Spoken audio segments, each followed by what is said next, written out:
Good morning students. शिक्षा संयोग Nuapada online teaching programme रे मु श्री आदिश्याम साहा विज्ञान शिक्षक पंचायत स्कूल दल्लीमुंडा आज जीव विज्ञान अध्ययन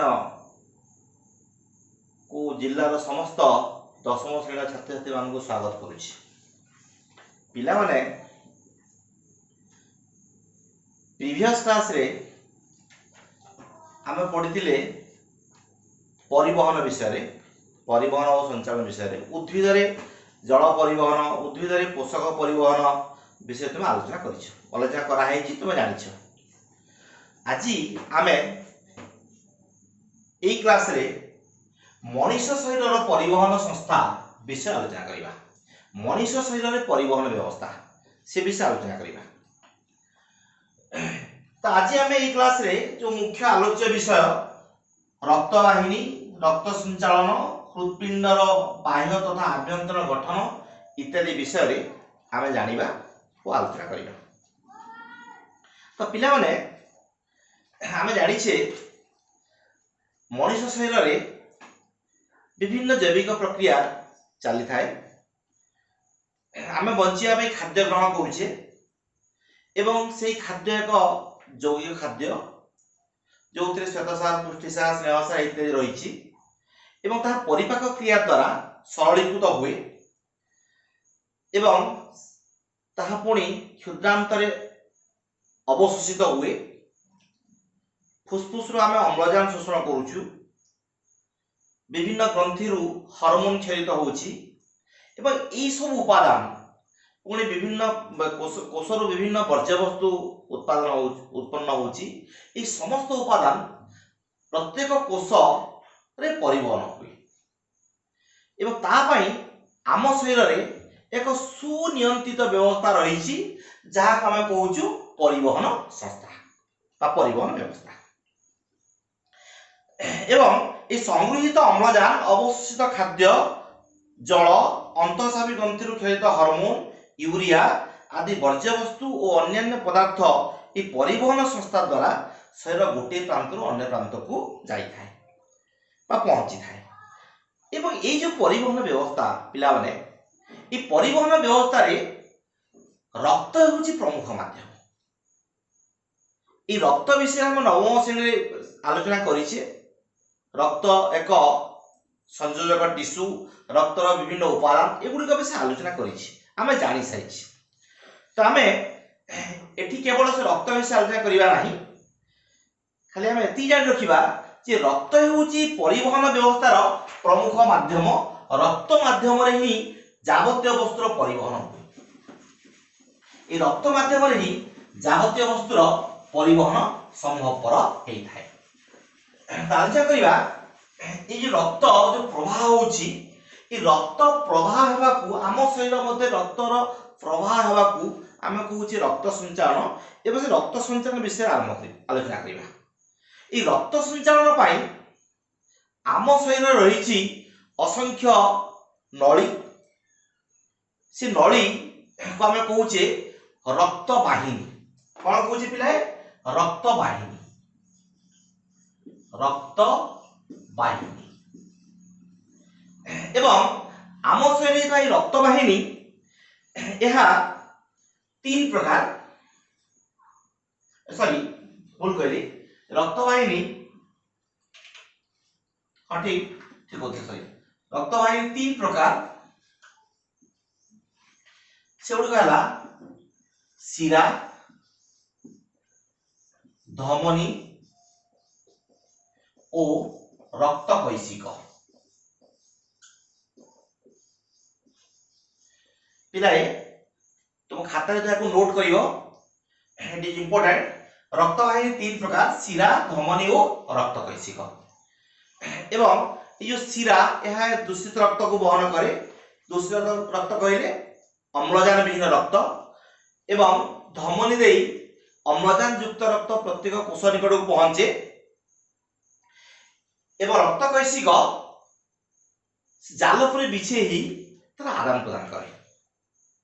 तो पिला माने आ गोटे जिस मन रखिबो हिसाब कर देखा जाइछि जे आम शरीर रे बिछे हितवा ए जो रक्त वाहिनी এই রক্তবাহিনীর লম্ব প্রায় 9600 কিলোমিटर रु 9600 रु 1,60,000 किलोमीटर लंबर रक्तनली आम देह सारा बिछेई रही।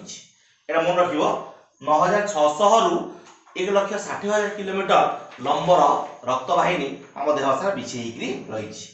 एवं ए धमनी और शिरा मध्य रक्त को प्रवाहित करिया पाई एक बल आवश्यक एवं से मुख्य भूमिका ग्रहण करे हृत्पिंड।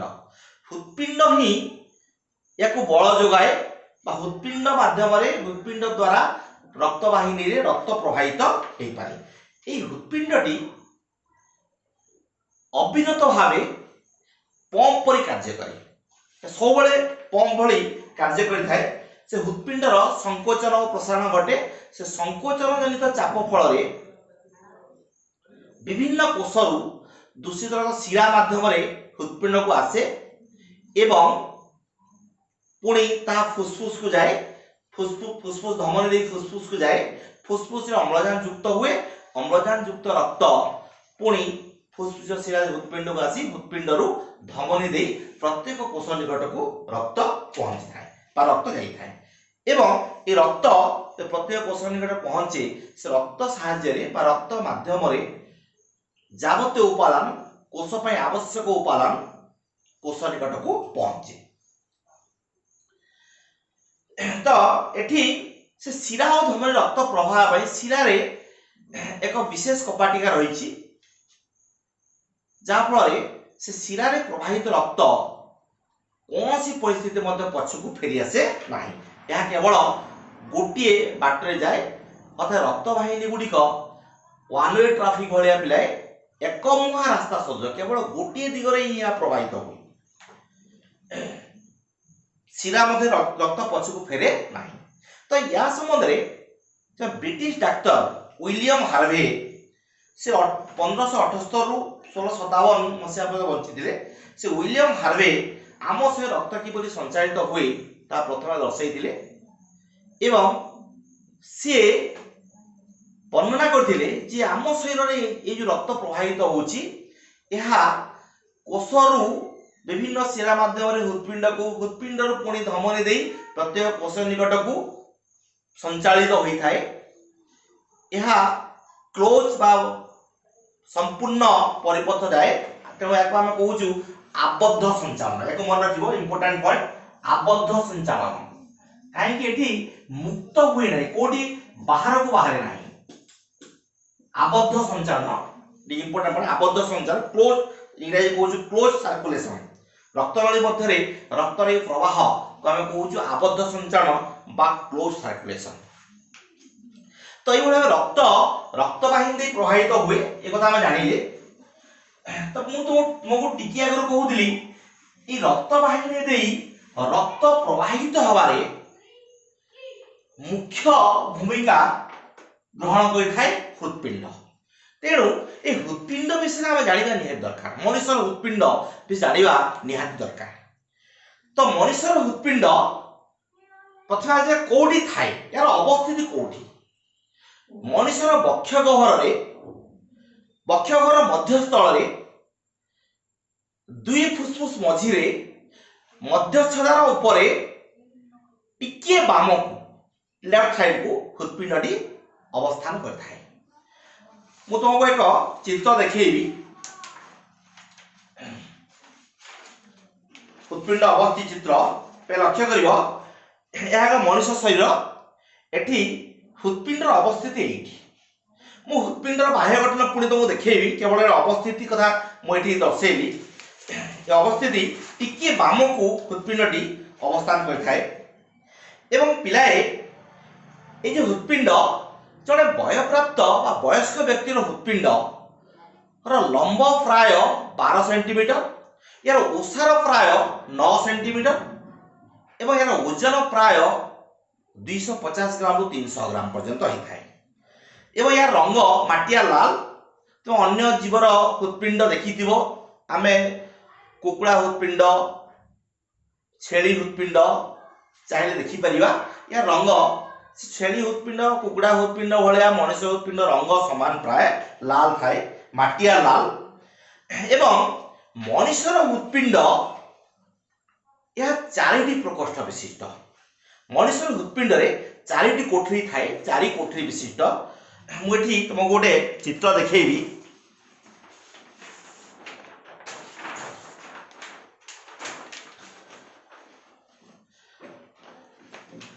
देख पिलाए मनुष्य हृदपिंड यह बाह्य गठन मनुष्य हृदपिंड चारि प्रकोष्ठ विशिष्ट चारि कोठरी विशिष्ट ऊपर दुईटी प्रकोष्ठ तले दुईटी प्रकोष्ठ ऊपर दुईटी प्रकोष्ठ को बा कोठरी को आम अट्रियम बा अलिंद कहूचे एटा दुई पार्श्व को अछि बाम पटे थिबाटा को कहूचे बाम अलिंद डाहाण पटे थिबाटा को कहूचु दक्षिण अलिंद ठीक सेमिति तल पटे दुईटी कोठरी अछि ताका हम कहूचे वेंट्रिकल बा निलय जेमिति अलिंद दुई प्रकार बाम अलिंद ओ दक्षिण अलिंद निलय मध्ये दुई प्रकार दक्षिण निलय ओ बाम निलय ओ दक्षिण निलय एवं एठी लक्ष्य करियो भल भाबरे ताको एकु तमे अंकन करिवो या मते परीक्षा रे आसे एवं ए जो ऊपर दुईटी अलिंद बाम अलिंद दक्षिण अलिंद ए अलिंद सहित मध्ये शिरा संयुक्त होईची ओ नील सहित मध्य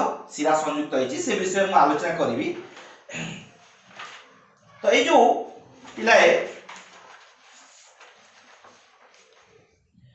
ए जो अलिंद और नील रहिची ए अलिंद और नील सहित विभिन्न शिरा संयुक्त होईची कोन संयुक्त होईची लक्ष्य करडी मु तार आभ्यंतर गठन देखौची ये जो दुईटी अलिंद रही दक्षिण अलिंद और बाम अलिंद दक्षिण अलिंद सहित संयुक्त होईची ऊर्ध्व महाशिरा और निम्न महाशिरा विभिन्न शिरा संयुक्त होई शिरा रे परिणत होईची महाशिरा परिणत होईची ताकू ऊर्ध्व महाशिरा और निम्न महाशिरा भाबे कहूछु हमें दक्षिण अलिंद सहित ऊर्ध्व महाशिरा और निम्न महाशिरा संयुक्त एवं बाम अलिंद सहित फुसफुस शिरा संयुक्त बाम अलिंद सहित फुसफुस शिरा संयुक्त बाम निलय सहित महाधमनी ओ दक्षिण निलय सहित फुसफुस धमनी संयुक्त होईछि तो पिलाए एठी मु आउ तो ए जो आभ्यंतर गठन मु देखौछि एठी आउ गोटे से जानि परिबो ए जो अलिंद और निलय एवं निलय और रक्तवाहिनी या मध्यरे पतला परदा विशिष्ट कपाटिका लागि थाए ताको से परदा को पाखुडा कहूछु दुई बा तीन पाखुडा विशिष्ट कपाटिका थाए तो कोठी केते पाखुडा थाए लक्ष्य कर एठी ए जो दक्षिण अलिंद और दक्षिण निलय या मध्यरे तीन पाखुडा विशिष्ट कपाटिका थाए एवं बाम अलिंद और बाम निलय मध्यरे दुई पाखुडा विशिष्ट कपाटिका थाए और निलय और रक्तवाहिनी मध्यस्थित कपाटिकाटी अर्धचंद्राकृति लक्ष्य करिबाटा अर्धचंद्र आकृतिर अछि अर्धचंद्राकृति एवं एठी जो अलिंद और निलय मध्य थिबा कपाटिका निलय आड़ू खोले एवं निलय और रक्तवाहिनी मध्यस्थित कपाटिका यह रक्तवाहिनी आड़ू खोली थाए अलिंद और निलय मध्य निलय खोले एवं नील रक्तवाहिनी खोले फल रक्त अलिंद रु निलय को और निलय रु रक्तवाहिनी आड़े को जाई थाए कौन सी परिस्थिति रक्त पछकू फेरे नहीं निलय रु अलिंद को जाए नहीं कि रक्तवाहिनी रु निलय को प्रवेश करे नहीं यह गोटे इंपोर्टेंट पॉइंट या मन रखिबो एवं एठी हृदपिंड चार ए जो हृदपिंड ए हृदपिंड जो चारोटी प्रकोष्ठ कथा मु कहिली ए चारोटी प्रकोष्ठ मध्यरु जो बाम निलयटी यह अधिक दक्ष पिलाए याकू मन रखिबो मोस्ट इंपोर्टेंट ए जो चारोटी कोठरी विशिष्ट चारोटी कोठरी मध्यरु जो बाम निलय नोट करायकू ए बाम निलयटी यह अधिक दक्ष ବା ଏହା ଅଧିକ କାର୍ଯ୍ୟ କରେ। କାହିଁକି ଆମ ଗୋଟେ ପ୍ରଶ୍ନ ଆସିବ ଯେ କାହିଁକି ଅଧିକ କାମ କରେ? ଏ ବାମନୀଳ ସହିତ ପିଲାଏ ସଂଯୁକ୍ତ ହେଇଛି ମହାଧମନୀ ଏବଂ ମହାଧମନୀ କଣ କରେ? ମହାଧମନୀ ଅମ୍ଳଜାନ ଯୁକ୍ତ ରକ୍ତ ବା ବିଶୁଦ୍ଧ ରକ୍ତକୁ ପ୍ରତ୍ୟେକ ରକ୍ତକୁ ନେଇ ପ୍ରତ୍ୟେକ କୋଷ ନିକଟରେ ପହଞ୍ଚାଏ, ଯାହା ଫଳରେ ଆମର ବିଭିନ୍ନ ଜୀବନ ପ୍ରକ୍ରିୟା ସମ୍ପାଦିତ ହେବା, ଜୀବର ବୃଦ୍ଧି ବିଭେଦ ହେଇପାରେ, ଜୀବ ବଞ୍ଚିପାରେ। ତେଣୁ ଏହା ଅଧିକ ଦକ୍ଷ। ଏଇଠି ଅମ୍ଳଜାନ ଯୁକ୍ତ ରକ୍ତ ସେ ମହାଧମନୀ ଦେଇ ଯାଉଛି ଏବଂ ଡାହାଣ ପଟ ନିଳୟ, এই চিত্রটি মনে রাখিল